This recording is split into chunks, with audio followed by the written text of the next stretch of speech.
Bonjour et bienvenue sur Régide, je suis Quentin et aujourd'hui j'ai le plaisir et l'honneur d'être accompagné par le meilleur actuel champion de France et membre honorifique du bureau de l'AOSFF. J'ai le plaisir d'accueillir Adrien avec moi. Comment vas-tu? Oh là là, c'est trop beau. Non, pas du bureau membre honorifique de la OSFF comme toute l'équipe de France de l'année dernière. Ça va très bien et toi? Ça fait Écoute, longtemps qu'on s'est pas vu. oui, moi je suis content car nous avons enfin des nouveautés pour AOS. On a eu beaucoup de choses pour 40K et du coup la balance se rééquilibre un petit peu et on peut jouer, lire, à progresser avec des nouveautés. C'est vrai que là, on a eu pas mal de choses et il y a de quoi parler.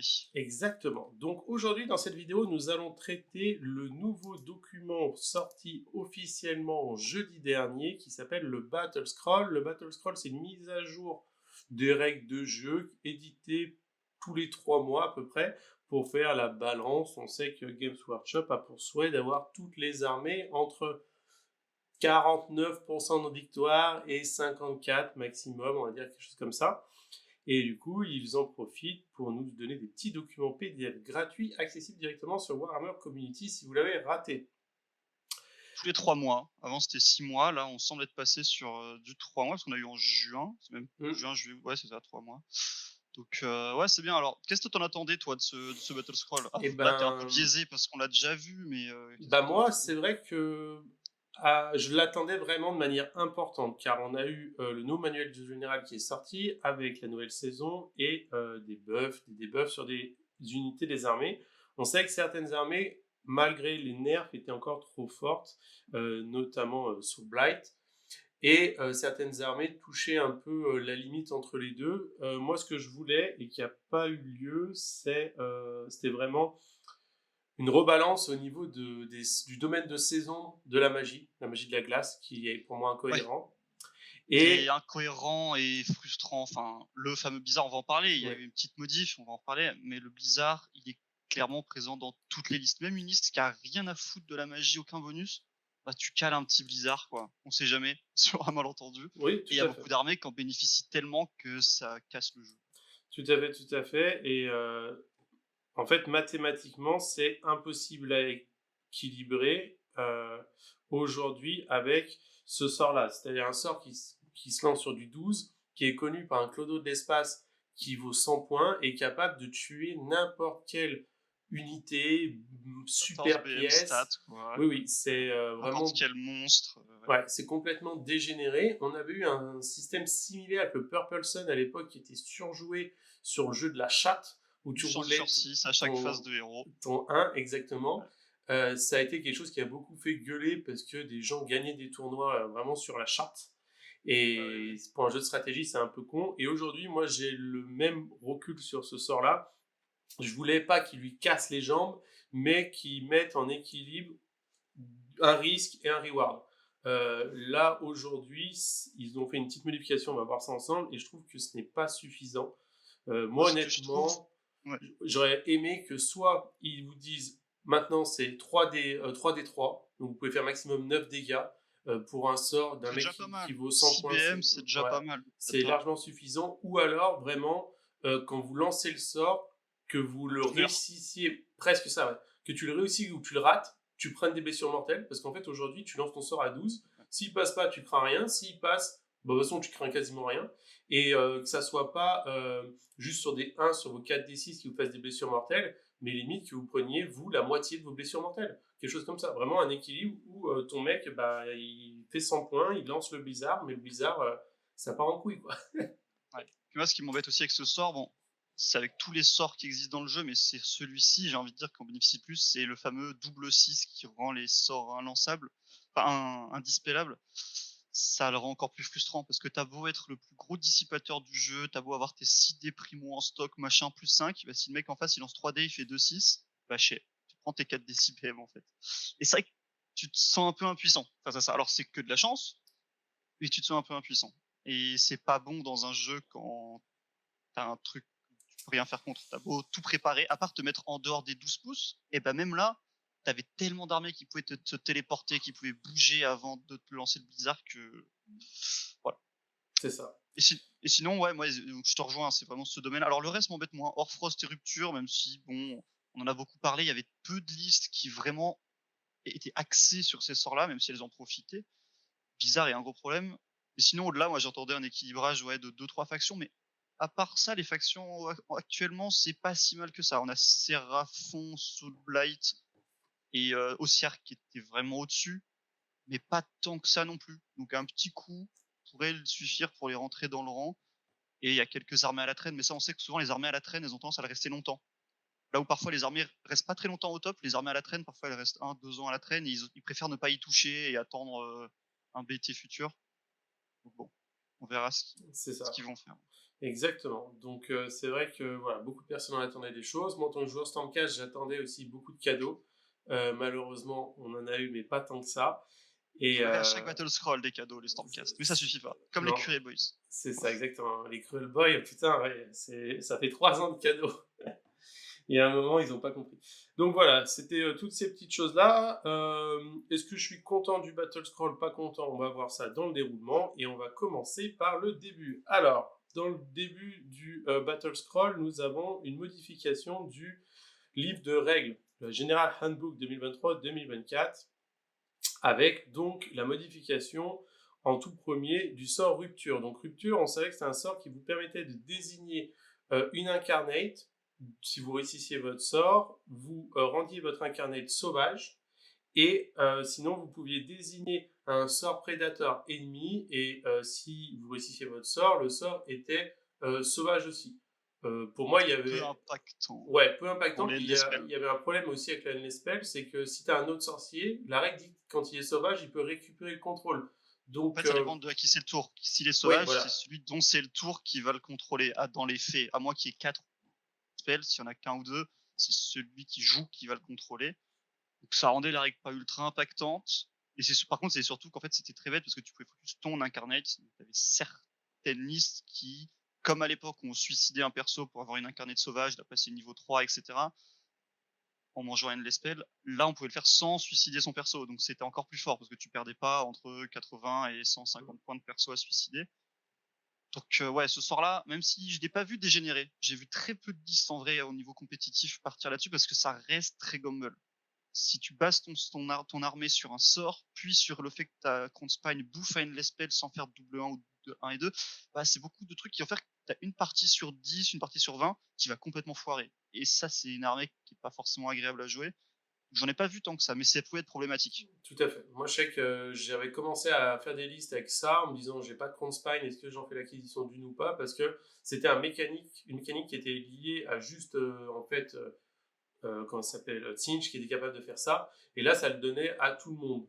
Donc, Zinch et une ou deux autres armées qui pouvaient le faire ouais, mais plus ou moins simplement. c'était Zinch en bénéficiait énormément, vraiment. Ouais. c'est ça, c'était très limité. Et cette possibilité de pouvoir rendre sauvage votre propre incarnation, d'envoyer votre propre sort persistant, de le manger et tout, je trouvais ça intéressant, mais en effet, ça aurait pu dégénérer. Games n'a même pas laissé le temps à ça. Aujourd'hui, du coup, le sort est complètement réécrit. Vous n'avez plus du tout la possibilité de faire ça. Vous avez deux occurrences. Soit vous choisissez un incarnate à portée, un incarnate ennemi. Donc voilà, c'est exactement ça.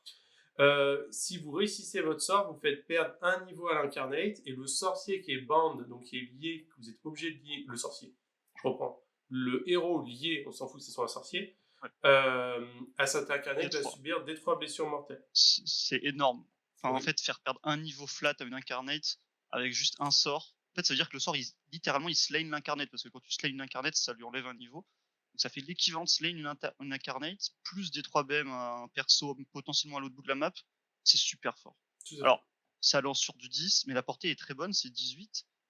Ça va tuer les incarnates. Déjà qu'on n'en voyait pas beaucoup, et on n'en voyait que parce que ce sort-là permettait de les rendre sauvages à niveau 3. Alors là, d'une part, ce sort n'existe plus, et en plus, elle contre les incarnates. Là, les incarnates, c'est quasiment mort. On va plus en voir avec ce sort. Oui, tout à fait. Et c'est vrai que la portée de ce sort, c'est 18. Vous avez beaucoup de sorciers qui sont capables aujourd'hui d'augmenter la portée de vos sorts. On peut lancer à travers les portails. Et Exactement. Et je pense que ce sort aurait été anecdotique si le trait de commandement qui vous dit que vous connaissez l'entièreté du domaine de magie n'existait pas. Aujourd'hui, il aurait été anecdotique si Blizzard était mauvais. Parce que si Blizzard était mauvais, on jouerait pas à ce trait de co. Mais comme Blizzard est excellent, ce trait de co te donne Blizzard gratos. Et en plus, effectivement, te donne la rupture qui avant était anecdotique parce que tu avais pas de Crown Spine, donc à moins de le lancer sur Endless Spell une fois de temps en temps, tu t'en servais jamais. Et bah là, tu vas avoir effectivement sur ton général, tu vas avoir la petite rupture, quoi. C'est Une ça. incarnette en face qui traîne et Mm. Et je sais que pour jouer beaucoup d'armées qui ont des traits de commandement un peu miteux, foireux, qui étaient souvent du Master of Magic, aujourd'hui, c'est tous ça. mes sorciers ont ce trait de commandement-là, parce qu'en fait, ça me permet d'avoir mon sort de mon domaine, et en plus, j'ai le Frost qui est super fort, la rupture si jamais il y a besoin maintenant, et le Blizzard sans ça avance Ouais. trop, donc c'est Ouais, je très te très rejoins puissant. aussi. Moi, actuellement, je joue beaucoup Nurgle et Uruk Warclann, que ce soit Bigwag ou Ironjo. Et très souvent, pas tout le temps, mais très souvent, c'est mon trait de co. Parce que les traits de co sont pas exceptionnels dans ces armées-là. Donc celui-là, il passe partout et il est très fort. Mm. Donc ouais, c'est un gros changement. Et en C'est ça. plus, maintenant, effectivement, comme tu l'as dit, il y a 2 occurrences. Donc tu peux perdre un niveau à une incarnate et faire un peu de dégâts à son personnage lié. Et tu peux faire la même chose avec un Endless Spell, tu le dispel et tu mets des 3 BM au sorcier. Mm. Et Pensez qu'aujourd'hui, il y a énormément d'endless spells qui sont très forts, donc on a souvent d'endless spells sur table, c'est pas négligeable, mine de rien. non, vraiment pas. Surtout qu'en plus, ça vous permet. Moi, je l'ai vécu il y a pas longtemps. J'avais 10 minutes dans mon armée en Slanesh. Je pouvais pas prendre d'or, donner d'or. C'était trop chiant. J'ai raté, moi, ma conjuration. Et ben là, vous Deuxième avez une chance. deuxième chance sur un lancement de sort. Et honnêtement, Là, c'est fort. c'est fort. C'est, clairement, on va pas s'en servir très souvent, hein. Mais comme tu l'as dit, quand tu auras ce sort dans ta liste grâce au trait de co, parce que ce sort-là, je pense pas que tu iras le chercher de base, jamais. Non. Mais quand tu auras ton trait de co, mais qui est très commun, et bah, le mec en face va réfléchir à 2 fois avant de lancer une spell juste comme ça par principe, parce que son sorcier va se prendre des 3 gratos, quoi, et c'est pas rien. Tout à Donc, fait. ouais, bon, très bon changement. Je pense, alors, je pense qu'il va dire un peu stop aux incarnates. On en voyait déjà pas, on en verra encore moins. Mais ouais, c'est un très bon changement. Mm. Moi, j'aime beaucoup. Ouais, tout C'est à fait. intéressant. Tout à fait. La seule chose, moi, que je vais regretter actuellement, c'est que j'ai vraiment réfléchi à me dire est-ce que je fais des listes sans sorcier pour bénéficier des nouvelles optimisations des armées sans sorcier. Et en fait, aujourd'hui, juste ce trait de co est tellement puissant Ouais, que les bonus que tu as à côté sont trop anecdotiques. J'aurais peut-être préféré qu'ils modifient aussi certains bonus parce qu'ils sont bof. Les Ouais. Nullstones sont bof. Mm. La seule qui est. Enfin, la seule, non, il y en a une qui donne une dispel potentiellement en plusieurs si tu réussis à dispel, qui est pas dégueu. Mais l'autre, là, qui fait que tous les doubles 1, 2, 3 font un primal, miscast ou un miscast, c'est la meilleure. En général, c'est celle qu'on voit. Même ça, en vrai, c'est Ah, assez moi, je l'ai bof. subi, je joue contre, hein, je m'en fous, je lance mes sorts. Hein.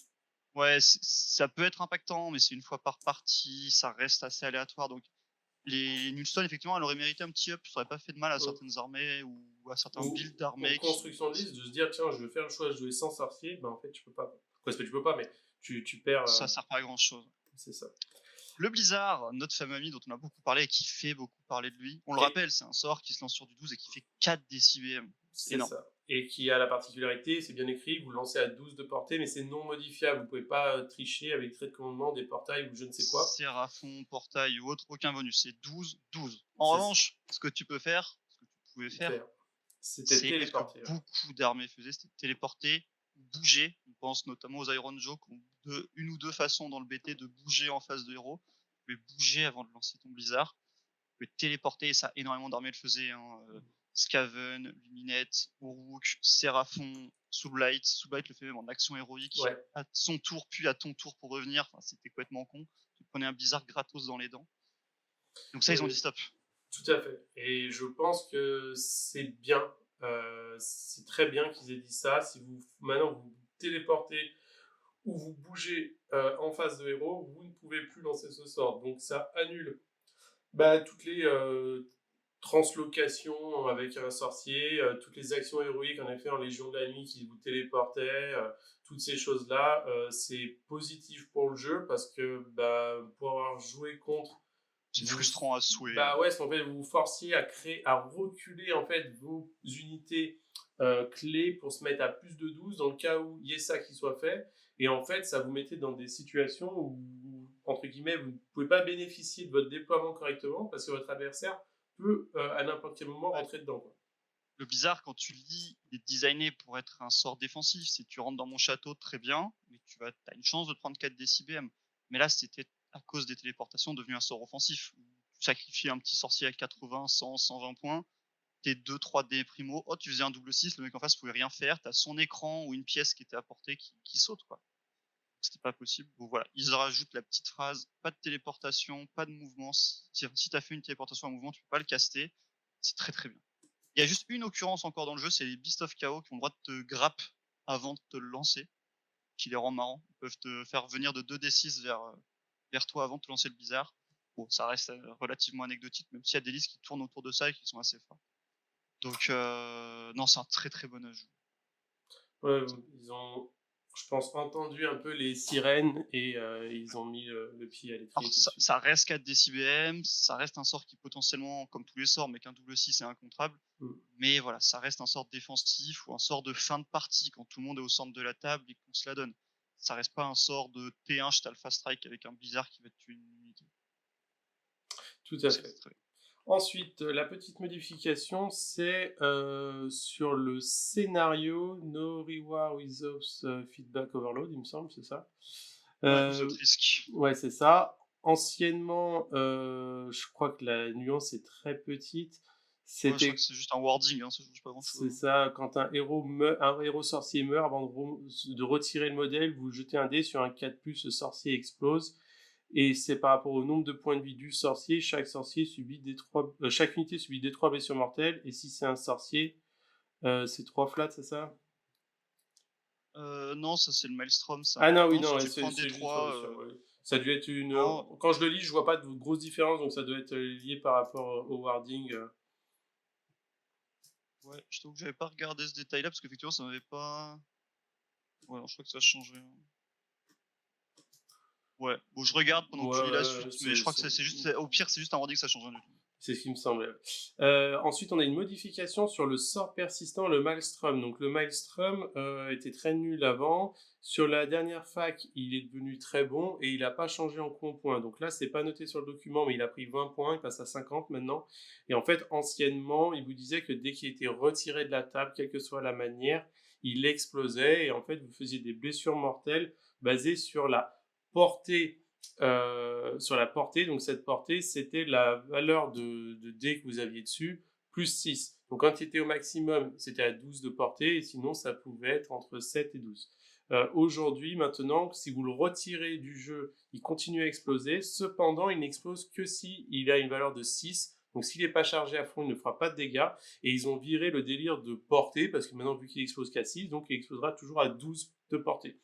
Donc on est sur un sort qui fait du cheap dommage, D3, mais qui est un peu moins oppressant parce qu'on pouvait faire des trucs un peu bizarres. Ouais, en fait, ce qui était surtout fort, c'est que tu pouvais le lancer à ton tour en ignorant complètement en fait les mécanismes de lancer d'autres sorts ou de tuer des figurines pour le charger et juste en fait le dispel au tour adverse et ça a explosé.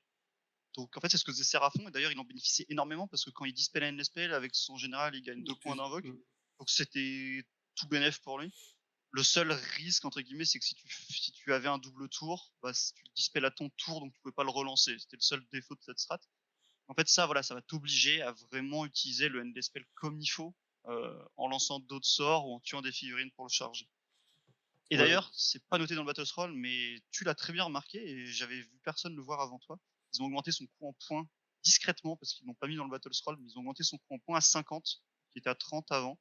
Donc c'est bien, c'est un double nerf, si c'est pas énorme, mais c'est un double nerf sur ce ND spell qui était beaucoup joué. Seraphon, Zinch, Fluminette, même parfois des armées au pif le jouer parce qu'il est assez fort, c'est du type dommage comme tu l'as dit. Oui, puis ça permettait de faire aussi, avant la modification de rupture, ça permettait de, vous faisiez votre rupture sur votre incarnate, vous envoyez ça, l'incarnate le charge, l'incarnate le mange, elle va prendre des 3 blessures mortelles, on s'en fout, mais du coup ça a explosé chez votre adversaire, et en fait vous aviez comme ça des petites occurrences de faire plein de blessures mortelles qui pouvaient vite monter un peu de manière dégénérée.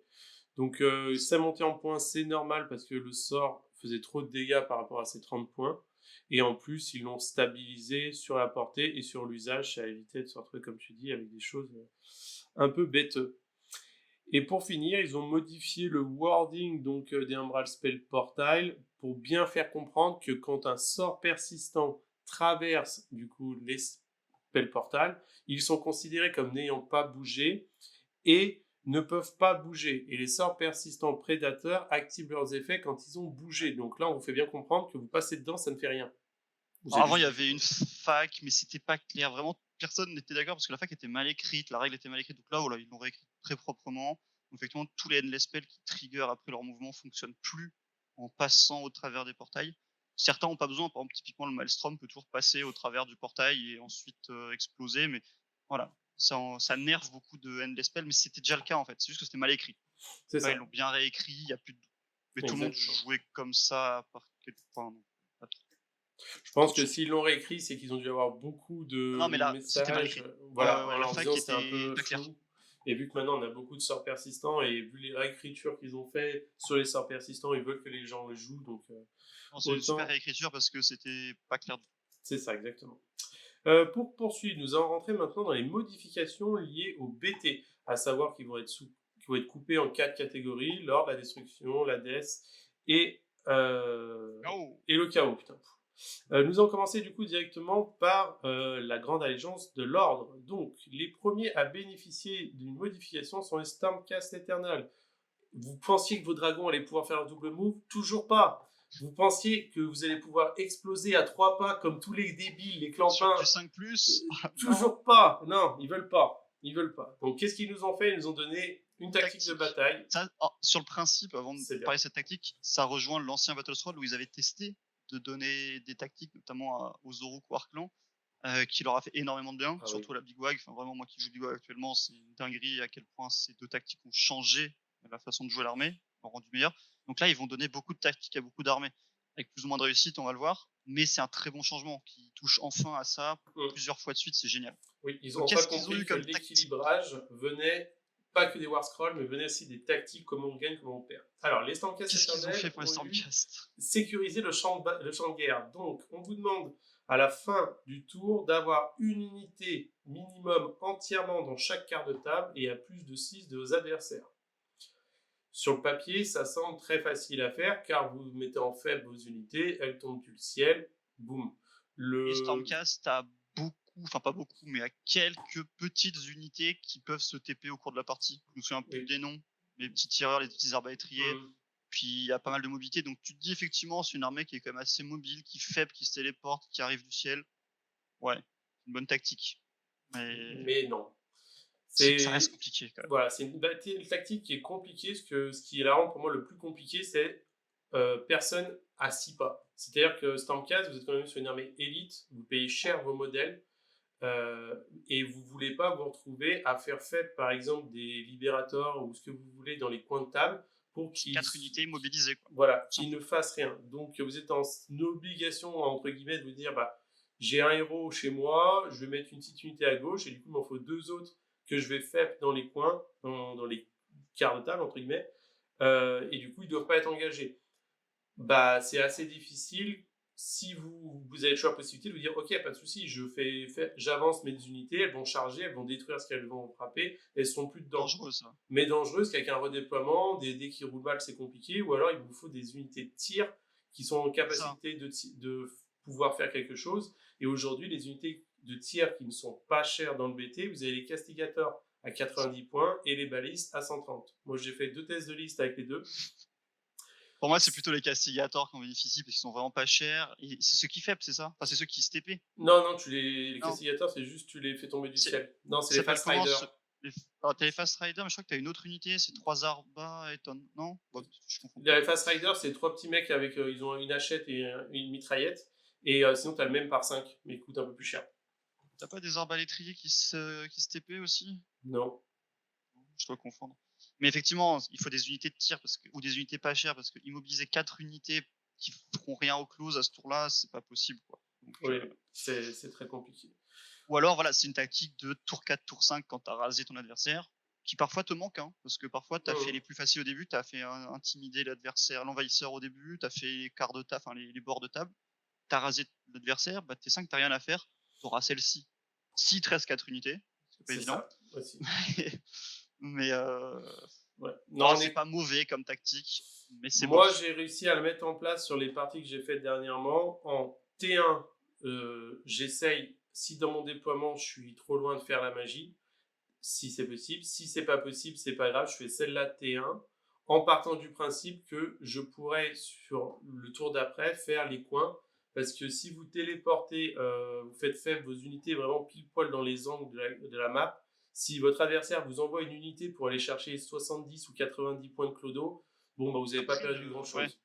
Et Après, il y ça a des vous permet... déploiements où le quart de table adverse, tu l'auras pas T1. Hein. Ah non, voilà, c'est ce que j'allais dire, c'est la difficulté avec ça, c'est votre adversaire peut complètement, s'il le souhaite, et qu'il connaît la tactique, vous empêcher de rentrer dans un quart de table, et du coup vous empêcher de la marquer. Mais bon, en tout cas, ça... Un ajout, ok. Je pense Voilà. que les joueurs Stormcast, ils avaient un peu spoil que Stormcast et Skaven allaient avoir des tactiques. Je pense que les joueurs Stormcast s'attendaient à une peut-être un peu mieux parce que vraiment le BT est pas facile niveau tactique. Il y en a des faisables, mais elles sont pas bien. Donc c'est une de plus qui est faisable. Mais encore une fois, c'est pas simple. Et l'armée même sur table a du mal. Donc, comme les tactiques sont pas simples, ça fait beaucoup. C'est ça, dur. exactement. Donc on Mais prend, voilà, mais on aurait aimé mieux. bonne addition. Exactement. Ensuite, nous avons les Luminettes. Donc les Luminettes avaient pris un bon nerf sur la grande nation Elon, qui, au lieu d'avoir la possibilité d'avoir une attaque supplémentaire au tir dans certaines conditions, bénéficiait d'un plus un touche, plus un blesse. Beaucoup de joueurs ont crié à la mort du BT. Est-ce que c'était le cas ou pas? Je ne sais pas. En tout cas, Games Workshop a entendu et a décidé de modifier une fois de plus la grande nation Imetrika, qui a subi des modifications au fur et à mesure. Des facs, des modifications. Ouais, c'est un peu étrange, en vous disant qu'aujourd'hui, si votre adversaire a une pénétration d'armure de 1 ou de 2, elle sera ramenée à 0. Non, c'est même pas ça. Ça, c'était avant. Mettons, c'est encore plus fort. C'est quelle que soit ta rend, oui, c'est ça, je veux dire. tu la diminues de 1 de base ou de 2 si tu es dans Imetrika, ce qui est exceptionnellement plus fort. Oui. Parce qu'effectivement, avant, Imetrika ne fonctionnait pas sur la reine 3. Et tes reine 3, ça ne marchait pas point net et tes reine 3. Donc, et ça ne marchait pas très bien non plus en fonction de comment on interprétait la fac, de fonction, voilà, même si à la fin la fac était claire, mais ça ne fonctionnait pas sur les augmentations de reine. C'est-à-dire que tu mettais la reine du mec à 0, et si par exemple il avait plus 1 de reine ou plus 2 de reine grâce typiquement à la pierre Bock ou à une Wag Ironjo, et ben il repassait en reine 1, 2 que tu ignorais pas. Alors que maintenant, tu diminues la reine de 2. C'est très fort. Tes reines 3, et ben tu vas être reine 1, ce qui est super fort comme buff. Il y a toujours par contre une question sur l'ordonnancement, parce que comme maintenant tu diminues la reine de 2, si le mec en face augmente sa rend, et ben ça va dépendre de à qui c'est le tour, ou de à quel moment est arrivé le buff. Donc ça pose des problèmes de règles, mais concrètement c'est beaucoup plus fort. Il y a beaucoup de situations où ça va rien changer, mais il y a quelques situations où c'est beaucoup plus fort. Est-ce que ça a sauvé la nation? Alors la nation était déjà jouée, je dirais pas qu'elle était forte, mais elle était déjà jouée. Il y a 2-3 mecs qui en font des choses. C'était pas exceptionnel, mais c'était une bonne armée de team parce que ça pouvait contrer certaines armées qui vraiment se retrouvaient impuissantes face à ça. Mais là, c'est plus fort. Donc un bon changement, surtout que ça rend la règle plus simple parce qu'elle était pas simple du tout, la règle à comprendre, surtout pour des débutants. Là, voilà, c'est simple, tu diminues la reine de 1 ou de 2, c'est très bien. Un très bon changement, ça va pas rendre l'Imetrika OP, mais ça va la remonter un petit cran. Ensuite, ils ont modifié la règle Enduring as Rock. Je suppose que c'est un trait de coup ou un artefact. Ça, en fait, Enduring as Rock, c'est ce qu'ont toutes les unités Alumnia, c'est-à-dire les Stone Guard, les Vaches, le Stone Mage sur leur War Scroll. Donc eux, maintenant, ils diminuent la reine de 1. Et si jamais tu es en Imetrika, cette règle se transforme en 2. Très bien. Donc en fait, ça, c'est Enduring as Rock, c'est ce qu'il y a sur les War Scroll, et l'Imetrika, c'est la sous-faction. Okay. Et ça, d'ailleurs, c'est peut-être ça le plus gros buff, en fait. C'est parce qu'avant, vraiment, la règle de base était nulle parce que tu ignorais les trucs qui avaient une reine 1 et bon, très rapidement dans le jeu, tu as de la reine 2, quoi. Et maintenant, même sans aller chercher la sous-faction Alumnia, bah, tu peux peut-être mettre, je sais pas, un Avelanor ou une Vachette dans ton armée qui vont diminuer la reine de 1. C'est comme si en fait ils avaient un all-out défense permanent, ce qui est plus fort qu'avant. Donc, ouais, voilà, ça peut rendre un Avelanor viable dans une autre sous-faction qui Metrika, ce qui n'était pas trop le cas avant. Et pour finir, ils ont changé la règle Profond Penseur, qui vous permettait avant de décider de lancer un sort sans lancer de sort et y passer sur une valeur de 9, c'est ça, ouais. Non modifié. Ce qui fait que typiquement, Zytrek qui donne plus 1, ça changeait rien. Teclis qui donne plus 1, ça changeait rien. Et aussi, tu pouvais pas utiliser tes déprimo. Alors que maintenant, ils ont changé, c'est un 9 qui peut être modifié, enfin c'est pas précisé, donc c'est juste tu lances ton sort sur du 9. Donc si t'as Zytrek, il passe à 10, si t'as Teclis à côté, il passe à 11, si tu utilises ton Ether Quartz, il passe à 12. Là, on commence à penser à un petit sort magique qui peut passer sur du 12. Et en plus, tu peux rajouter des primos. Sachant que comme t'as pas lancé de dés, t'as pas fait de 1. Donc tu risques pas de faire un miscast. Donc c'est un énorme buff. C'est un énorme buff et ça va permettre notamment euh, de voir réapparaître un petit monsieur qui s'appelle le Loreseeker, qui pop à 3 de toi au moment du déploiement, et qui du coup va pouvoir te lancer un Blizzard T1 dans la tronche. Sans que tu Pareil. puisses rien y faire, parce qu'il va le lancer à 10 si t'es en Zytrek, il va mettre son Ether Quartz, donc il va passer à 11, il va rajouter un petit dé magique qui sera entre 12 et 16. Donc à moins que t'aies un énorme dispel, voilà. Il va te mettre un Blizzard sur une figurine qui se met où tu veux sur la table à 3 des adversaires.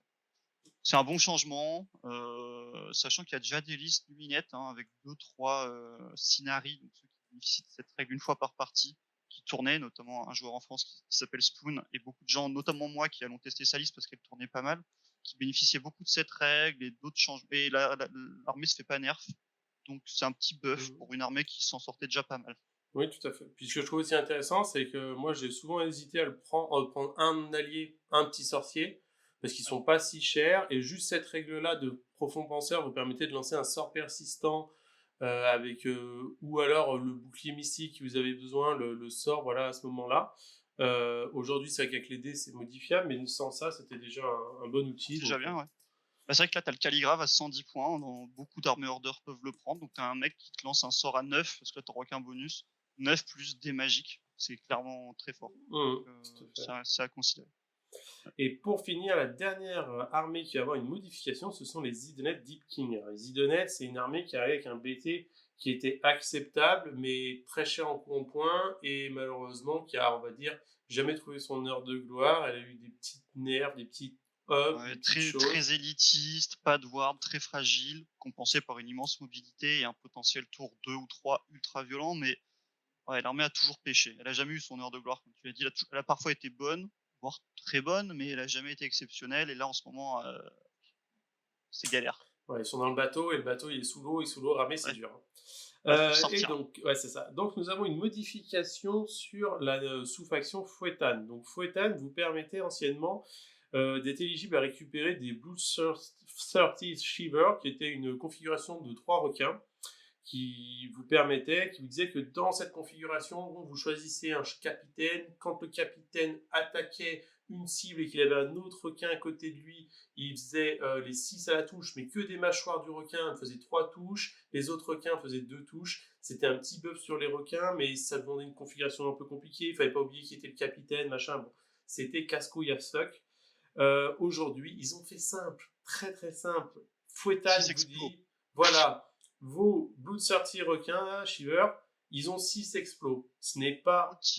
Voilà, c'est ce que j'allais dire. Ce n'est pas précisé sur une arme, avant c'était que la mâchoire du requin, et sur une phase. Donc là, vous tirez, vous faites vos tirs de harpon ou vos tirs de mitraillette, vous avez les 6 explos, vos mecs sur le requin, ils ont les 6 explos, le requin est 6 explos, et il n'y a pas de condition. Donc 6 explos, pour ceux qui ne sont pas habitués, même si c'est quand même un terme générique, ça veut dire que si tu fais un 6 pour toucher, bah, tu touches 2 fois. Tu vas faire 2 jets de bless après. Globalement, statistiquement, c'est équivalent à un plus 1 touche. C'est très fort. Ils viennent littéralement de donner un plus 1 touche à tous les triplettes de requins que tu peux prendre en Fouettane. Bon, je pense pas que ça va les rendre OP, mais c'était déjà jouable. Il y a déjà des gens qui faisaient des choses avec des full requins, qui gagnaient des tournois. Même ça veut pas dire que l'armée était top tier, mais il y a des gens qui s'en sortaient. Bah, c'est un très bon buff. Parce que en fait, c'est 25% de létalité en plus sur l'armée. Au tir, au close, faut voir, parce que l'ancienne règle existait déjà, donc c'est un peu moins. C'est vraiment pas mauvais. Non. Non, voilà. Puis vous vous retrouvez dans une situation où quand tu donnes le plus un touche et cette règle-là, tu es en 2-6 explose, vraiment, tu peux te retrouver dans une situation de rien. C'est stable. Ça a accumulé, on en parlera à la fin, à des petits changements de points, ça va peut-être remonter un petit peu Idonette. Je pense pas que ça va les sauver ni les rendre top tier, mais voilà, c'est un très bon changement. En plus, c'est très agréable à jouer, une full requin, c'est très joli sur table. T'as plein de requins, t'as une dizaine, voire quinzaine de requins. Ça bouge bien. C'est sympa. T1, c'est à couvert, donc t'as plus d'un save. Non, franchement, je pense qu'on va en revoir un petit peu plus. On peut encourager les joueurs. Les gens vont tester. Voilà, les gens vont tester, ça c'est sûr. Ça va peut-être pas performer, mais les gens vont tester parce que ça va. Ouais. Des choses à faire. Moi, je comprends que les joueurs Idonet aient basculé sur d'autres armées et aujourd'hui se disent, un peu comme moi avec Stormcast, ah bah tiens, il y a des nouveautés, je vais essayer de voir ce que je peux faire avec, quoi. Pour changer, donc là on a fini avec l'order, on va passer dans le chaos. Donc le chaos, nous avons eu dernièrement une modification sur Khorne qui avait pris un nerf vis-à-vis des unités qui pouvaient faire bouger en face de héros. Là, cette fois-ci, il ne s'est rien passé, considère que Khorne est, on va dire, dans la balance. Et donc, nous avons une modification sur les autres, mais pas tout le monde. Nous avons donc Nurgle qui était un peu en dessous dernièrement par le fait que beaucoup d'armées tankaient mieux que eux, beaucoup d'armées avaient la possibilité d'enlever des wards, une armée basée sur la ward, et En donc fait, ils ont décidé de leur ouais, donner une tactique de bataille. ouais, Nurgle a des bonnes tactiques de bataille, mais très situationnelles. Mais déjà, les armées, parce que bon, Nurgle, tu l'as dit, c'était un peu en dessous, c'est plus ou moins vrai. En fait, le BT est sauvé par Glotkin, qui de fac en fac qui est de moins en moins cher, qui est exceptionnel et qui contre beaucoup d'armées. Donc il y a pas mal de builds Glotkin qui fonctionnaient bien. Et c'est vrai que souvent, tu avais un ou deux tours pour faire ta tactique, il fallait vraiment être très imaginatif. Donc là, ils en rajoutent une. Alors, à noter que sur le Battle, on sait toujours pas, on n'a pas le fin mot, parce qu'en fait, elle a un wording différent sur le Battle Scroll et sur la fac Nurgle. Je pense qu'elle est bonne dans la fac de Nurgle, donc c'est pas exactement celle-ci. En fait, elle te demande de choisir un objectif qui est pas dans ton territoire. Donc déjà, il faut se dire que sur 2 scénarios, ça ne fonctionne pas tout simplement.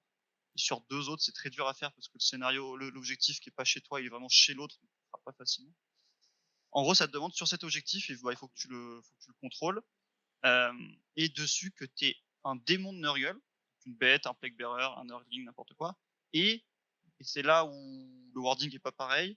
La fac Nurgle dit une unité mortelle, donc n'importe quoi, Glotkin, un sorcier mortel, des Blight King, des mouches mortelles. Le Battle Scroll dit un Rodbringer. Rodbringer, c'est uniquement le nouveau sorcier à pied là. Ça paraît bizarre quand même, comme règle, que ça soit forcément le sorcier à pied qui doit être dessus. Moi, je pense plutôt que ça soit la fac Nurgle qui a raison.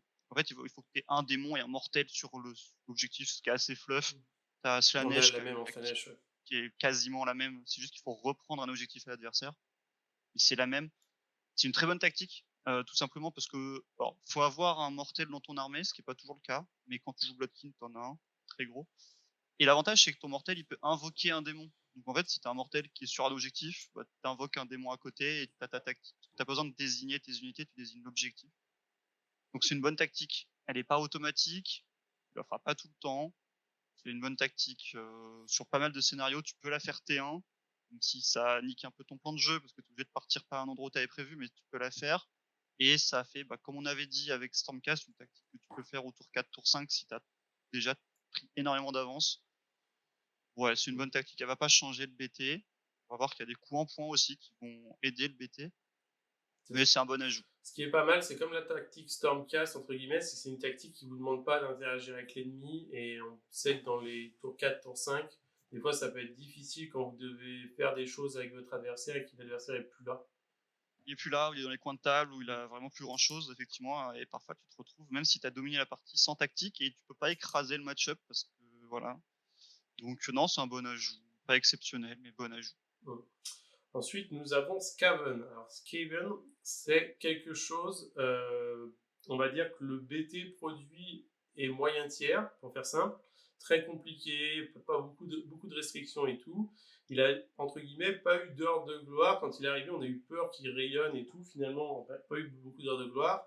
Et Skaven prennent des douches en points style Cruel Boy de cadeaux depuis quelques temps. Là, ils ont maintenant une nouvelle tactique de bataille qui est en plus très facile à faire, qui vous demande à la fin du tour d'avoir une unité battle line qui fasse un mouvement de retraite et une unité héros qui fasse un mouvement de retraite. Là, on se dit, mais mon héros, comment il va faire ça? Parce que c'est des clodos à pied. Et ben en fait, les Skaven ont la capacité, quand ils s'activent, si c'est un héros, de faire un mouvement de retraite. Donc vous pouvez très bien, tout simplement, euh, avoir des unités engagées, charger avec votre héros, c'est à vous d'activer, vous faites un retreat avec votre héros. Si vous avez déjà retraité une unité de line qui était engagée, sachant qu'ils ont les clans des rats qui ont retreat and Retraite et charge de charge. base, donc en fait, les Skaven, pendant discuter avec eux, les joueurs Skaven sont très très heureux de cette tactique parce qu'elle est facile à faire. Alors, elle est facile à faire, c'est vrai. En fait, tu peux quasiment toujours la faire. Par contre, c'est restrictif sur ton plan de jeu, parce que ça t'oblige à activer ce héros en premier. Parce qu'on parle d'un clampin à 5 PV en général, qui s'est sûrement pris déjà D3 BM parce qu'il a sniffé trop de malpierre plutôt dans la partie, qui fait déjà un peu la gueule. Il faut que tu l'actives en premier pour qu'il s'en aille. À moins de jouer, tu as un artefact qui permet d'avoir Strike First, mais tu vas pas mettre ça uniquement pour cette tactique. Donc, ça va t'obliger à activer ce héros en premier, et ça veut dire que tu vas te prendre une patate quelque part ailleurs avant de t'activer. Donc c'est restrictif sur ton plan de jeu, mais effectivement, si tu as vraiment besoin de faire une tactique et que tu pas d'autre option, elle est quasiment toujours automatique si tu as une unité de clan de rat engagée, ce qui est souvent le cas. Donc, Ouais, bon ajout, elle est pas voilà, elle est très bien. C'est une très bonne tactique. Tout à fait. Et pour aller avec ça, ils ont supprimé la règle qui s'appelait pousser la cloche, qui vous disait que les grosses cloches et trucs comme ça, là, il fallait qu'il y ait 10 unités, 10 figurines Skaven autour pour la pousser. Ça y est, c'est fini. Ils ont mis un moteur dessus. Elle est Une règle qui autonome. datait de Battle, des temps ancestraux, c'est terminé, donc les cloches deviennent autonomes, sachant que les cloches sont des bonnes unités qui ont vu leur point vraiment baisser ces derniers Battle Scroll et Fac. Donc on va déjà qu'on en voyait, on va en voir encore plus. Faut noter par contre Skaven, là c'est 2 très bons ajouts, il y a aussi des petits changements en points, je crois, pas grand chose. Par contre, eux, ils bénéficiaient énormément du TP Blizzard, parce qu'ils ont un TP dans leur armée, et ils ont surtout un sorcier pas cher du tout, je crois que c'est 100 ou 120 points, et il est sorcier de niveau 2, qui pouvait se TP lui-même, Blizzard. Enfin, voilà, c'est un petit nerf pour l'armée, le plus de TP Blizzard. Bon, c'est pas les seuls à le subir. Donc Oui, voilà, ces petits ajouts font pas de mal. On commençait à avoir des listes avec 3 de ce personnage-là et 3 fois téléportation bizarre pour pouvoir le faire souvent. Quoi. Ah bah, c'était très con, c'était très fort, ils en bénéficiaient, ils le faisaient. Voilà, Skaven, c'est une armée, pour revenir un peu à ce que tu disais, le problème c'est qu'en fait elle est très polyvalente, mais la polyvalence ça marche rarement, du coup ils ont du mal à être très élitistes sur un point. Parce que ça peut tirer, ça peut faire du contre-close, ça peut faire de la magie, ça t'as du mal à faire un truc mieux que les autres. Mais en ce moment on voit des builds, alors qu'avant on était très dans le tir avec les Stormfiend, là on voit des builds basés sur les Enhancers ou sur les Abominations, ou un mélange des deux qui fonctionne bien. Donc ça va les aider, et l'armée fonctionne. Elle est pas top tier, mais elle fonctionne. Ah, puis là, avec les baisses en points aujourd'hui, Skaven, on commence à avoir beaucoup de choses sur table, il y a beaucoup de choses sur table, avec beaucoup de règles, et c'est difficile pour l'adversaire de lire tout ce que Skaven est capable de faire, et je pense que Skaven va gagner, ça gagne, hein, va gagner encore plus grâce à tout ça. Et le dernier, du coup, que nous avons KO, c'est Slave to Darkness. Donc, pour moi, c'est une réécriture de la règle parce que j'ai toujours joué comme ça, mais ça n'a pas changé grand-chose. En gros, quand vous êtes en kabbaliste, vous avez la capacité, quand vous faites l'action héroïque, de lancer vos sorts avec 3d6, de pouvoir partager ce cadeau aux autres sorciers qui sont à côté de vous à 3 pas. L'idée, c'est une action héroïque qui est encadrée par le mot-clé Eye of the God. Donc moi, je partais du principe que si vous avez un sorcier qui n'est pas Eye of the God, il ne bénéficiait pas de ça. Ça me semblait logique. Certains passaient outre ça, donc c'est bien qu'ils aient réécrit. Donc là, ils l'ont écrit. Ce qui fait que la seule unité aujourd'hui dans le BT qui est exclue, ce sont vos princes démons. Parce que tous vos autres sorciers ont Eye of the God, donc quand vous êtes kabbaliste, il devient sorcier avec un jet de l'œil des dieux. Ah bah non, parce qu'il a l'œil des dieux. Oui, il l'avait donc. Non, c'est juste les princes démons qui sont exclus. Parce que les princes démons ne sont pas Eye of the God, mais peuvent être sorciers avec un Arcane Tome ou l'action héroïque. Be'lakor, il est nommé. Sa faction, ce sont les premiers princes. Archaon, sa faction, c'est la sienne aussi. Tous les nommés ont tous leur sous-faction, donc ils ne pouvaient pas tricher sur ça. Il n'y avait que le prince démon. Donc voilà, entre guillemets, maintenant vous savez que vos princes démons ne pourront pas faire bénéficier de ça. Mais de base, pour moi, hein, vous ne pouvez pas le faire parce qu'ils n'avaient pas Eye of the God. Voilà, donc ça c'est vite réglé. Ensuite, on va pouvoir passer à l'Alliance de la Mort. Alors, l'Alliance de la Mort, nous avons donc les Nightones, qui est une modification sur la règle, leur grande strat qui était Fry or Fly, qui vous disait qu'à la fin de la bataille, si vous n'aviez pas d'unité ennemie à côté de Nightone, quand vous n'étiez pas un objectif, voilà, vous marquez votre grande strat. Aujourd'hui, ils ont clarifié ça et ils ont nerfé ça entre guillemets, car pour pouvoir réussir votre tactique de votre grande stratégie, il faut que vous ayez au moins une unité Nightown qui conteste un objectif et qui n'ait pas d'ennemi à 6 pouces. En fait, il l'avait déjà nerfé avec une fac. T'as une fac qui disait que pour qu'une grande strat soit faisable ou une tactique, il fallait qu'il y ait au moins une des figurines qui valide la condition. En fait, c'était déjà le cas, mais via une fac. En fait, ils l'ont réécrit. Si je me trompe pas, en fait, du coup, c'est la même chose qu'en prenant en compte la fac. Ouais, c'est ça. Donc en fait, c'est une réécriture pour. Voilà, on l'a vu qu'ils l'ont fait 2-3 fois déjà. Ils réécrivent des règles au lieu de les faquer. Donc c'est bien. Oui, parce que c'est un peu la difficulté aujourd'hui que Games Workshop a, c'est que vu que tout n'a pas le même wording, la même manière d'être écrite, quand il y a un problème de règles, c'est ce qui s'était passé avec Ogor qui utilisait une tactique en étant table rase en disant bah si tu lis bien, je ne suis pas engagé avec tes unités, du coup je peux le faire, mais tu n'as pas d'unité, donc tu peux pas le faire. Games avait dit Si t'as pas d'unité, ça marche pas. Exactement. Donc Nighthaunt, c'était entre guillemets, par effet de vague de miroir, la même situation. Sauf que personne n'avait, Games Workshop n'avait pas écrit pour Nighthaunt. Donc on pouvait dire, ah bah ça s'applique pas à eux. Donc là, voilà, maintenant c'est très clair, vous pouvez pas le faire. Moi, c'est vraiment un souhait sur la V4 et je pense qu'ils vont faire ça, de mettre un wording global pour plein de choses. Comme ça, s'ils en modifient une, ça modifie à tout le monde et ça évite. Et 40 000, il y a de fortes chances qu'ils le fassent avec AOS et ça ferait effectivement du bien. Voilà, donc pour Nighthaunt, une petite clarification nerf entre guillemets sur la Grand Strat. Ossiarch. Donc Ossiarch, on savait que le problème, c'est qu'ils étaient en capacité de remonter 15 sur du 3+, donc il fallait rouler 3+, mais si 3+, passait, de remonter 15 PV par phase de héros, 15 PV en save à 3. De Stalker ou d'Immortis Guard, donc save à 3 ou 4 et qui meulent comme des bourrins. Voilà, exactement. Que ça remontait, quoi. En fait, t'as un Catacross, Arcane et le Bone Shaper, tous les trois capables, effectivement, moyennant 3+, pour 2 d'entre eux, de remonter, soit de soigner 3 PV, soit de remonter une figue, quoi. Exactement. C'était chiant. Parce que les Stalkers, ou encore plus les Immortis, c'est joué par pack de 6, et il y a quasi rien dans le jeu qui est capable d'en sortir 6, sauf avoir des conditions exceptionnelles, c'est-à-dire leur enlever leur ward, les avoir roar, avoir une augmentation de reine, par exemple 6 cochons, même 6 cochons Iron Joe avec Wag, n'est pas sûr de sortir les 6 Immortis, quoi.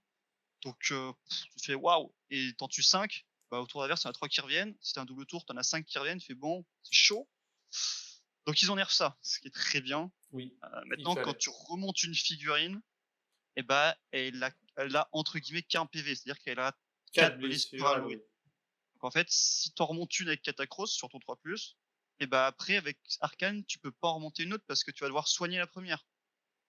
Donc c'est un gros nerf. Certains builds d'armée pourront quand même, avec de la chance évidemment, remonter 2 figurines, mais il faut de la chance. Alors qu'avant, c'était quasi auto que t'en remontais 2, voire 3.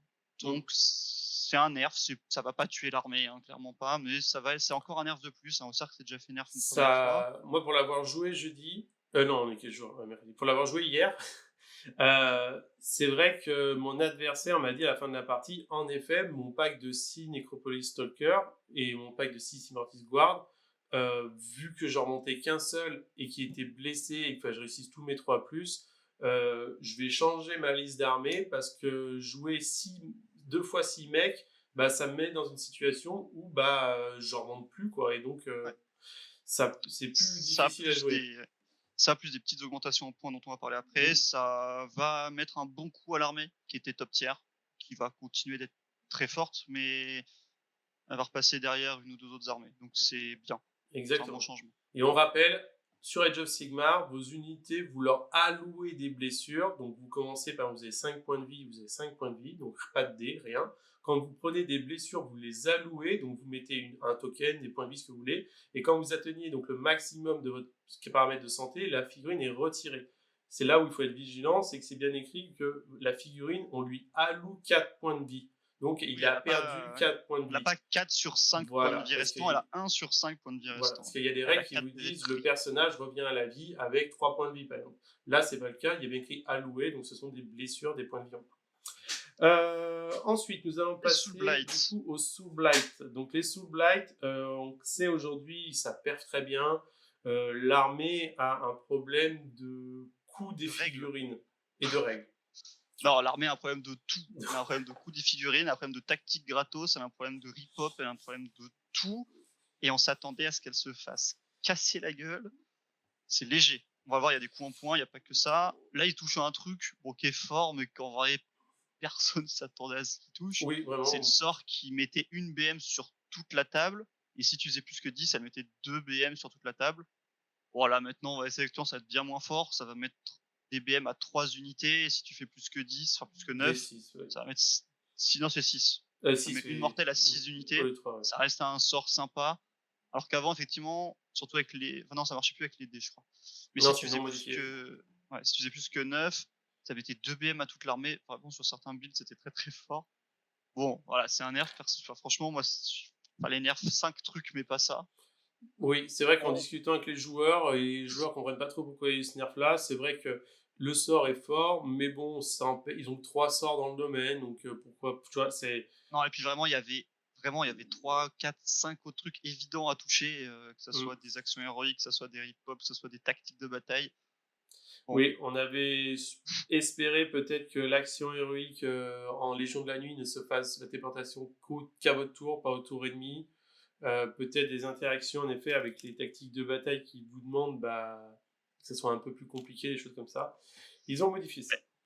alors, comme on l'a vu, effectivement, on a déjà passé. Alors là, on va passer en destruction et il n'y a aucun changement. Ils avaient déjà fait beaucoup à la phase d'avant. Donc en fait, on s'attendait à ce qu'ils changent énormément Séraphion, Ossiark, Soulblight. Ossiark prend un petit taquet là. Soulblight, quasi rien. On va voir qu'il y a des changements de points quand même. Séraphon, il n'y a aucun changement de mécanique. En fait, c'est un Battle Scroll qui est très très très léger sur les changements de mécanique. Il n'y a que Ossiark en vrai qui a un changement. Le reste, c'est de la réécriture ou de la tactique ajoutée. Donc c'est assez léger en nerf. On va voir qu'il y a les coups en points. Ça reste assez léger aussi. Donc en fait, ouais, c'est un Battle Scroll qui est, à part sur le domaine de magie, quasi inexistant. Il va dans le domaine, dans le précédent, qui avait fait une modification légère, des petits nerfs par-ci par-là. On sent qu'ils veulent pas faire un truc trop important, qu'ils y vont tout doucement. Donc là, c'est la continuité. Ils ont entre guillemets corrigé des choses qui pouvaient être un peu absurdes ou glitchées, buggées. Et voilà. Donc, est-ce que Seraphon vont continuer à performer dans la sous-faction de l'invocation? Oui, Oui, oui, oui. parce qu'il n'y a pas eu de gros modifications. Il n'y a Là, pas on eu de va. grosses modifs et les deux armées qui étaient avec elle au top tier, à savoir Ossiark et Soulblight, eux prennent un peu cher. Oui. Par les points pour Soulblight, on va le voir, et par les règles et un petit peu les points pour Ossiark. Alors que Seraphon, à part, je sais pas si tu es déjà sur la page, 15 Si. points sur le slan, il n'y a aucun changement. Alors que l'armée est excessivement forte. C'est un peu plus touchy à jouer que les autres, mais c'est très très très très fort. Donc, Oui, ouais. oui, complètement. Complètement, complètement. Donc là, nous allons Alors les changements de passer points, au changement de ouais. point, exactement. On va commencer donc par Idonet. Idonet, on l'a vu, Fouettan, ça a été modifié. Idonet, ça faisait très longtemps qu'il demandait à avoir une tortue autour de 400 points. En V2, elle faisait 380, elle était très bien costée. C'est surtout tous les alliés qui attendaient à ce qu'elle soit à 400 points, parce que maintenant tu peux la jouer en luminette. Ouais, est-ce que tu pouvais faire avant, est-ce que tu pouvais plus faire depuis le nouveau BT? En vrai, c'est pas négligeable, hein. Va falloir réfléchir. C'est un beau Ouais. bestiau. Il y a certaines armées qui vont peut-être le jouer. Je pense pas, mais en allié. Non, bah voilà, des petits changements en points. Le King, le Léviathan qui prennent 20, 10 points, 30 points. Tous les Rivers, enfin tous les Namarty, que ce soit les Rivers et les Thralls qui perdent 10 points, ça c'est pas déconnant. Bon, ça fait que tu vas peut-être pouvoir caler une unité ou un Endless Spell en plus à la fin sur ta liste. Donc ça fait du bien. Je pense pas que ça va se rendre très très fort, mais ça fait du bien à l'armée. Oui, c'est ça. C'est C'est-à-dire un que petit coup de pouce. Comme ils ont fait avec Stormcast, Caven et Cruel Boys depuis 5 Battle voilà, Scroll. on va dire que pour pouvoir, on va dire vraiment être impactant sur une modification de points, il faudrait qu'on puisse rentrer une unité de plus. Une unité en moyenne, c'est une centaine de points. Est-ce que la Ouais, modification va le permettre, ça, sur les listes? Je ne pense pas. peut-être une Donc, petite unité ou un Endless Spell ou transformer un Endless Spell que t'avais parce que ton armée tombait pas juste en une unité. On est juste. Là, c'est du voilà, 10 points par-ci par-là, mais c'est appréciable. C'est c'est pas ça. rien. Exactement. Ensuite, on passe à Séraphon. Donc, Séraphon, on a le Slan qui prend 15 points. Et le reste. Ouais, mais même le Slan, il aurait pu prendre 60 points, il serait toujours joué. Hein. Alors, ce qui est pas juste, c'est que le Slan mérite de prendre 50 points dans l'allégeance d'invocation, pas dans l'autre. C'est ça qui est pas juste en fait. Mais ouais, c'est incompréhensible que Séraphon n'était touché ni dans les coups en points à part ce changement-là, ni dans les. Enfin ouais, bref, Séraphon là va être seul en S+. Il va y avoir beaucoup de gens en S, hein, il y a beaucoup d'armées très fortes, mais là Séraphon, on va sortir du lot. Ouais, C'est très fort, trop fort. ça c'est sûr. Ensuite, on passe en Stormcast Eternal. Donc, Stormcast, on attendait plein de choses et ils nous ont pas donné ça. Donc, on a les annihilateurs qui passent, ils perdent 20 points, qui passent à 150. Les grands marteaux qui passent à, pareil, 20 points à 200 points. Le Nightrolifter, par contre, attention, on commence à avoir maintenant un prêtre à 90 points. Donc, un prêtre Mais qui a bientôt, on va vous 6 payer pour PV. prendre des unités, donc c'est bien. C'est ça, on parle de 6 PV en save à 3, c'est un prêtre quand même. Bon, il connaît pas de prière, mais c'est pas grave. Pour 90 points. Les libés qui passent à 100 points, là, voilà, tout baisse un peu. Est-ce que ça va changer la vie? Non, parce qu'en fait, c'est que 10 points par 10 points sur des unités qui sont pas spam, donc vous rentrerez rien de plus. Sans oublier que la nouvelle tactique de bataille va vous forcer, entre guillemets, à prendre 2 unités qui vont rien foutre pendant 1 ou 2 tours, donc c'est des taxes, en fait. Donc on gagne pas grand-chose sur ça. Et Même pas grand chose, mais voilà, ça reste quand même une armée qu'il faut toujours avoir à l'œil parce qu'il y a des gens qui continuent de la jouer et à faire des choses correctes avec. La tactique plus ces petits coups en point. En fait, c'est vraiment avant, on avait vraiment l'habitude de Stormcast, c'était full élite. Tu avais du gros dragon, tu avais du gros fulminator. Là, il y a beaucoup de gens qui commencent à jouer un full MSU, en fait, parce que ça commence à être tellement pas cher, par-ci par-là, que tu peux rentrer beaucoup d'unités. Et là, la tactique devient facile, les quarts de table, enfin les bords de table deviennent faciles. Donc voilà, il y a des choses à faire en Stormcast. C'est clairement pas encore une fois top tier au niveau de Seraphon ou autre, mais ça, de petit à petit, ça devient plus que jouable. C'est ça. Il Là, on manque commence. encore un petit peu de peps, mais C'est ça. On commence vraiment à pouvoir rentrer dans des listes un peu limites qu'on aurait voulu sortir en V3 dès le début, qu'on pouvait pas, qui est Gardius avec la Ward à 5, Indrastar en bulle, et vous avez plein de MSU et vous remontez des mecs et tout. Ça tape pas, mais voilà, il y avait un côté horde, entre guillemets, qu'on n'avait pas. Est-ce qu'on va y arriver? Je sais pas, parce qu'il faut quand même faire les tactiques, il faut quand même pouvoir faire des dégâts, et là, il n'y en a pas dans ce qui est baissé, mais bon, c'est des petits bonus. Ensuite, on passe chez Slanesh. Donc, Slanesh, bah, ça y est, on a atteint ce que tout le monde alors, Slanesh, c'est voulait. incompréhensible. L'armée était OP au moment des Worlds, donc en mai-juin dernier. Ils se sont pris un taquet, ça avait suffi, hein, parce que Ah oui, Slanesh s'en complètement. sortait difficilement. Et là, et sachant qu'en plus, Slanesh s'en sortait que dans une sous-faction, hein, donc il suffisait de toucher à cette sous-faction pour rendre le BT OK, et les autres étaient encore un peu derrière. Et en fait, là, ils continuent de taper sur les points pour nerfer cette sous-faction, mais qui est quasi plus jouée, donc les Pretenders. Donc ils tapent sur les Pitomes, ils tapent sur les archers, ils tapent sur la cavalerie. Ce qui fait qu'en fait, les autres sous-factions galèrent, en fait, parce qu'elles ont des règles moins bonnes, et là, les War Scrolls se font nerf, enfin, les points.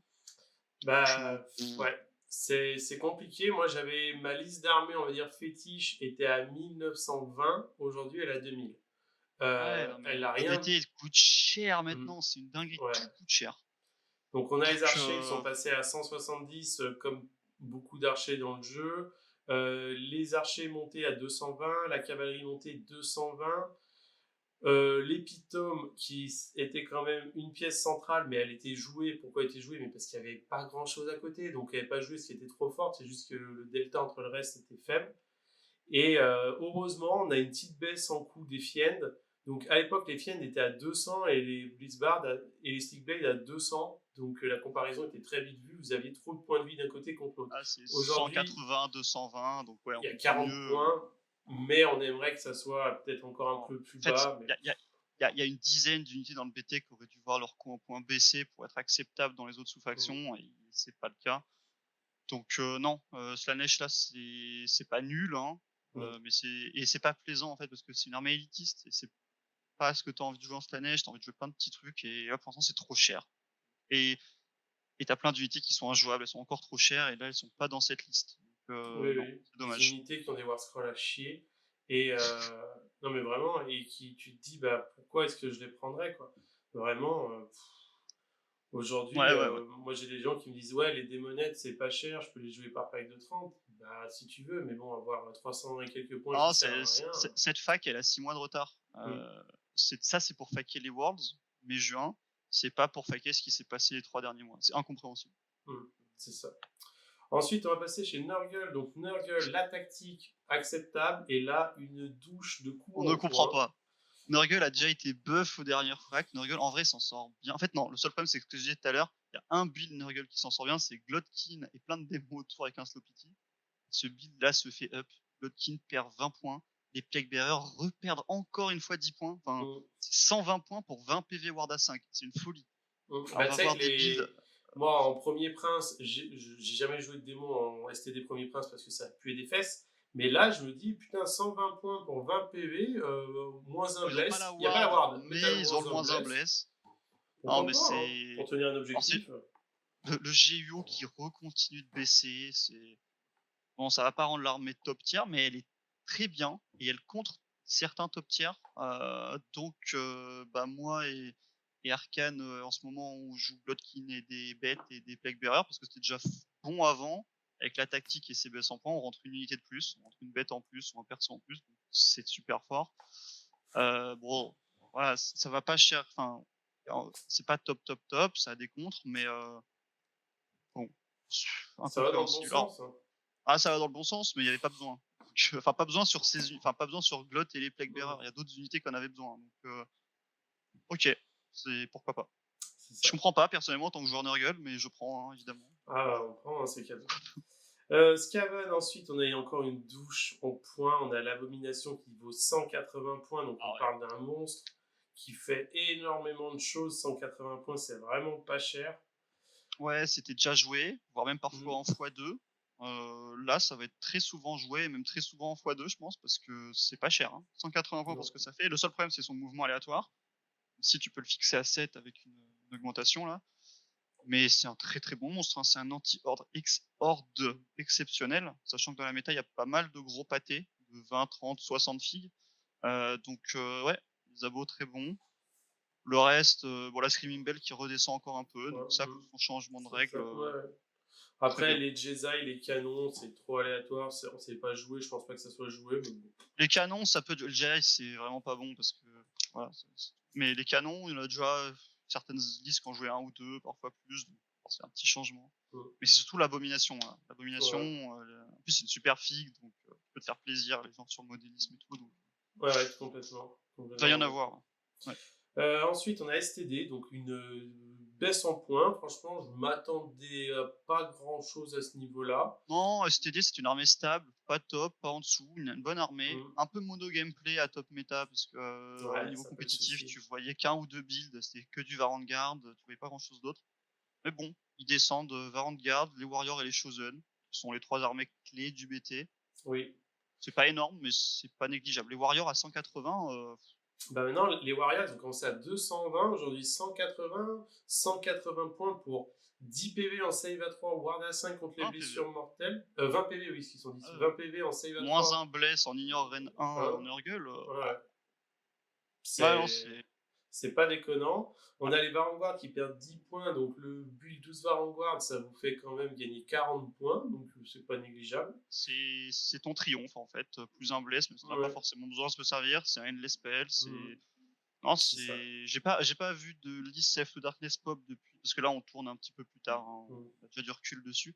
J'ai pas vu de build de liste sortir, je pense pas que du coup ça leur ait vraiment permis de rentrer un truc en plus dans les listes, Non. mais c'est toujours ça de prix. Non, non, c'est Euh, vraiment ouais. des croûtasses où tu peux peut-être changer une petite bande En Warrior, peut-être. Warrior, ouais, voilà, un truc comme ça. La seule chose que moi je note, c'est qu'aujourd'hui nous avons les Ogroïptéridons qui passent à 150 points. On est sur 150 points pour 15 PV. Alors sans save à 5, je suis d'accord. Mais ça commence à être vraiment pas cher pour des mecs qui ont 3 attaques Ouais, il en, patate. Hein. en Ren-2, dégâts 3. Avec la cohésion à 6, ils s'en sortent plutôt bien. Et si vous voulez jouer une armée full Téridon, vous pouvez mettre 10 unités comme ça dedans avec les héros. Euh, ça commence à prendre forme. Alors, ça coûte cher en euros, mais voilà, on commence à avoir, même en allié, hein, honnêtement, vous avez 150 points dans le chaos à aller chercher en unité coup de poing, unité de 3. Ça commence à être intéressant. Ouais, tu veux une petite BS, pourquoi pas. C'est ça. Ensuite, nous avons Nighthaunt. Donc, Nighthaunt, considéré comme bottom tier par beaucoup d'experts, techniciens des listes. Ouais, déjà que ça avait du mal avant, et ils ont perdu ce qui les rendait jouables, c'est-à-dire le fait de taper sur 2 rangs avec les Blade Guest. Parce que tu joues des packs de 20, des packs de 30 avec leur gros socle, et t'en as aucun qui tape maintenant. Donc ils les baissent en points de 20 parce qu'ils sont en galère, mais je pense pas qu'on va les rejouer. Par contre, les X-Rays qui descendent de 10 et au Linder de 40, ça c'est deux très bonnes unités. Mm. Ça va peut-être permettre aux joueurs Nighthaunt qui peuvent encore faire des trucs. Hein. Tu peux toujours gagner des parties en Nighthaunt, mais ça commence à être dur. Bon, c'est un bon buff. Les Peut-être joueurs en voir un ou Nighthaunt deux sont essayer tous des contents de choses. ça, parce que c'est que du cadeau, c'est des points en Ouais. moins. Les Raiden qui perdent 20 points, c'est bien.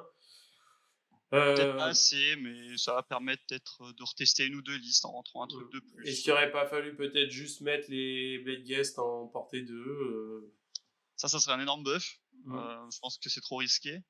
Mais non, mais voilà, Nighton joue d'autres builds que juste le spam Blade Guest BM d'impact. Et Ah il y non, a des non, trucs complètement. faisables, mais bon, Complètement. ça risque de pas suffire.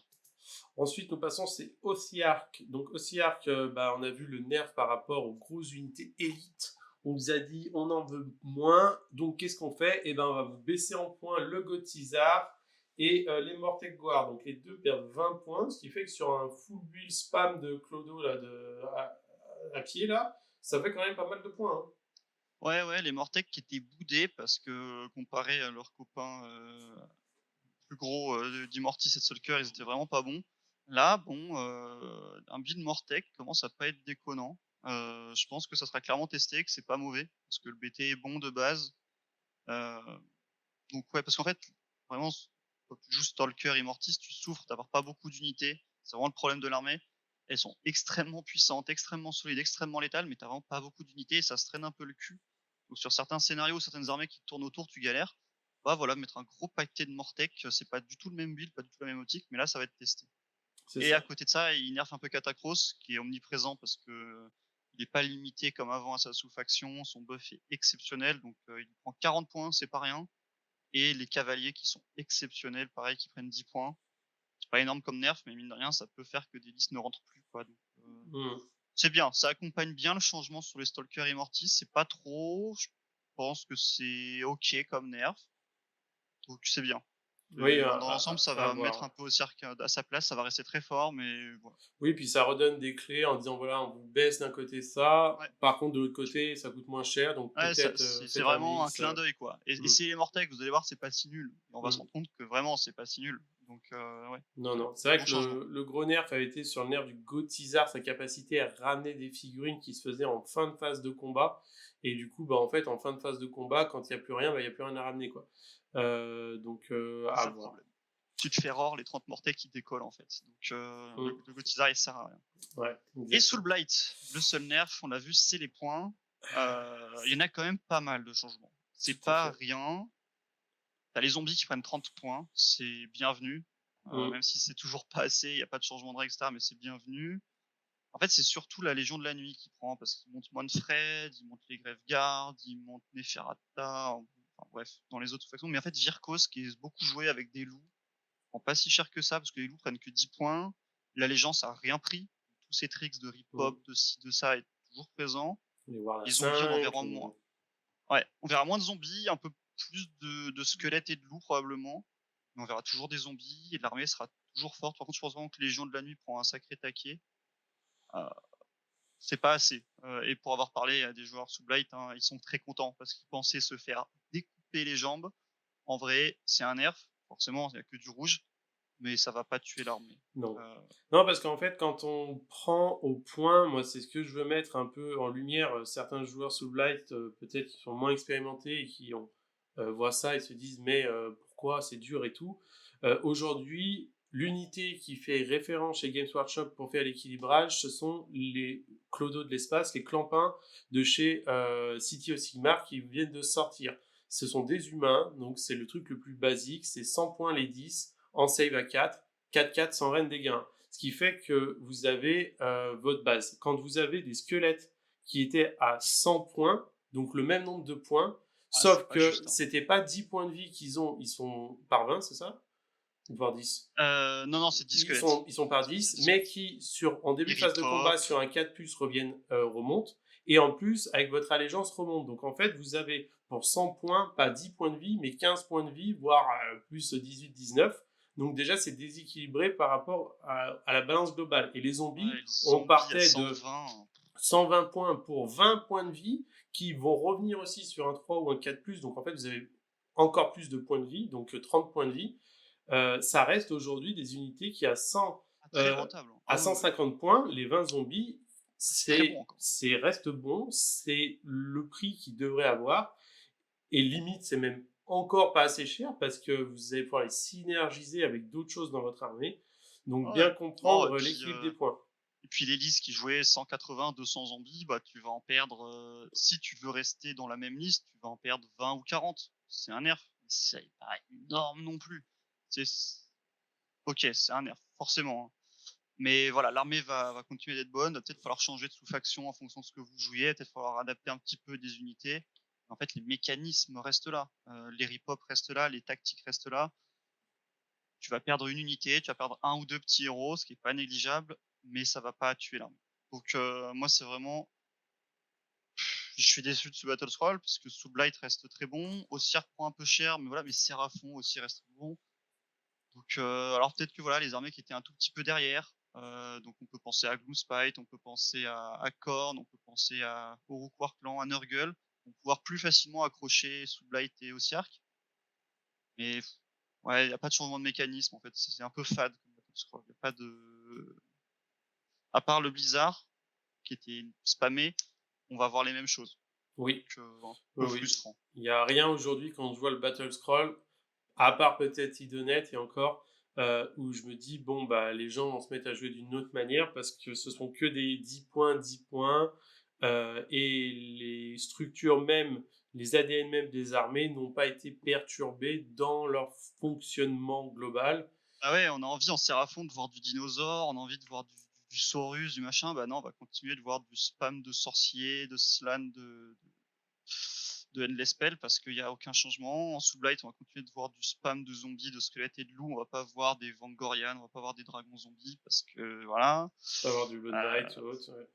ouais. En Osiark, on verra peut-être du Mortek. Ça va Mhm. peut-être être un changement. Là, j'y crois. Je pense que certaines personnes y croient et vont le tester.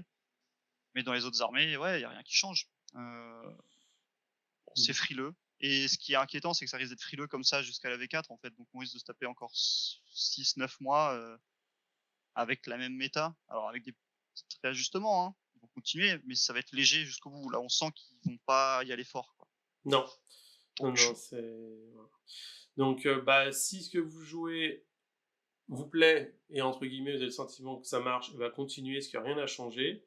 Et puis, bah, on peut, entre guillemets, mettre une note positive en se disant que les modifications sont accessibles par tout le monde, et du coup, bah, vous n'avez qu'à progresser en tant que joueur, plutôt que compter sur l'expérience des Games Workshop à ce niveau-là. oh, c'est beau ce que tu dis, ça fait mal, hein. Ouais. Voilà, voilà. Bah, écoutez, en tout cas, on espère que cette lecture et analyse du Battle Scroll Tactic of Andor septembre 2023 vous aura plu. N'hésitez pas à partager ça à vos amis, à en discuter dans les commentaires. Et puis, ben, on vous souhaite à une prochaine fois sur notre vidéo. À Ciao! très vite.